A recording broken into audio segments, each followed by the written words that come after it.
some very well-meaning friends have reached out to me and have sent me lots of, love and support and all of that stuff. The problem is they want things like they're moving at the pace of internet. They're moving at the pace of internet. They want things done like now. And like, guys, it's a criminal case in fucking Bumpkinville, Minnesota.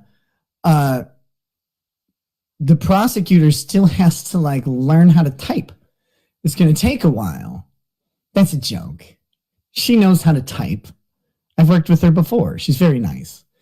But no, so literally, legitimately, people are like, you got to get this thing done and done and done. It's like, guys, it doesn't go that fast.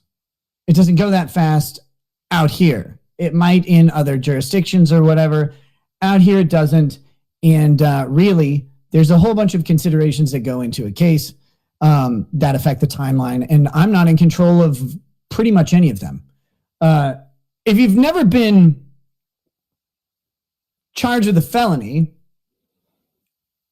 let me just enlighten you. The state tells you what will happen when.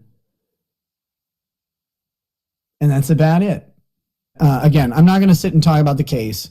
I can't do that. I just want to give a shout out to many very good friends who have been out there supporting me, offering wonderful advice, both in a personal and professional manner. Everybody I have met who's reached out privately has been relatively well-meaning, even the ones who have a whole lot of the situation wrong and the story wrong. And they have, they have advice that's not really useful, even though it's well-meaning. And that's what people need to understand about anybody in a sort of tumultuous situation, or you could call it crisis or trauma or whatever, is you should always, if you're the person who's not in that situation, you're talking to someone who is, you should always remember that if your advice isn't taken or heeded, it's not necessarily because the advice is bad, but the advice may not be appropriate for the situation based on something you do or don't know. And I'll give some special shout outs out there to people who've been really, really good friends and companions through this behind the scenes. Good Logic, obviously, has been a great friend. And his first concerns, how are you doing? Like, how are you? How are you, my friend? And he's really been great. Megan Fox has always been concerned about how I'm doing, how my family's doing. And that's been really, really great to see as well. Some of the others, I'm not going to mention some people because their discussions with me have been anonymous and confidential, and they can stay that way. But I will throw a special shout out to DUI Guy, who I've been talking to as well.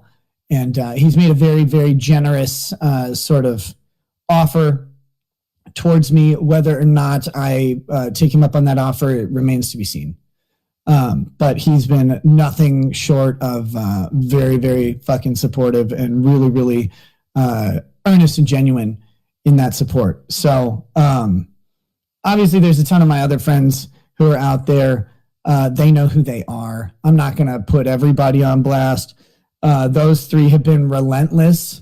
Oh, and I guess I would be remiss if I didn't say Ryan the editor, who's like credited himself automatically with not being fired so goddamn much. Guys, if you don't know this, I'll only do this once. But Ryan the editor is one of the truly, genuinely most stand-up people that I've met in a long time. He's a great dude. And always primarily concerned with, how the people in his life are doing, even to the detriment of himself, which he shouldn't do because he deserves to be like taken care of in his own way. And hopefully a nice boy will do that for him when he grows older. But he's a genuinely great dude. And he's been, he's been checking on me quite a bit. So I won't fire him for a little bit.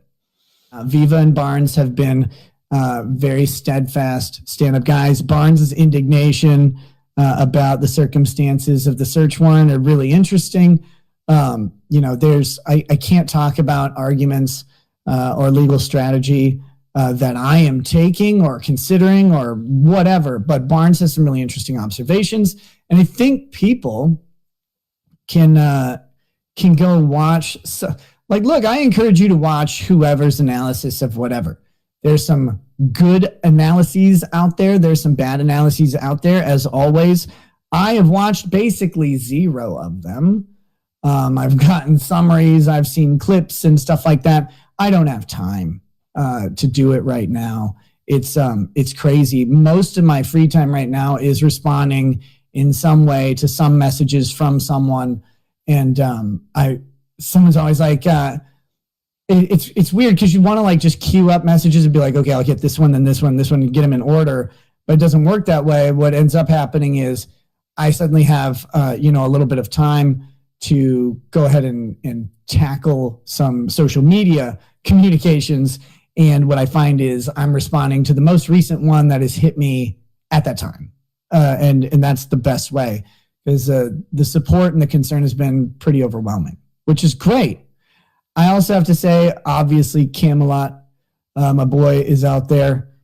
Guys, check out Camelot's racing shit. It's really, really fucking exciting how well that's going on. Kurt, I see him in the chat. He's been awesome.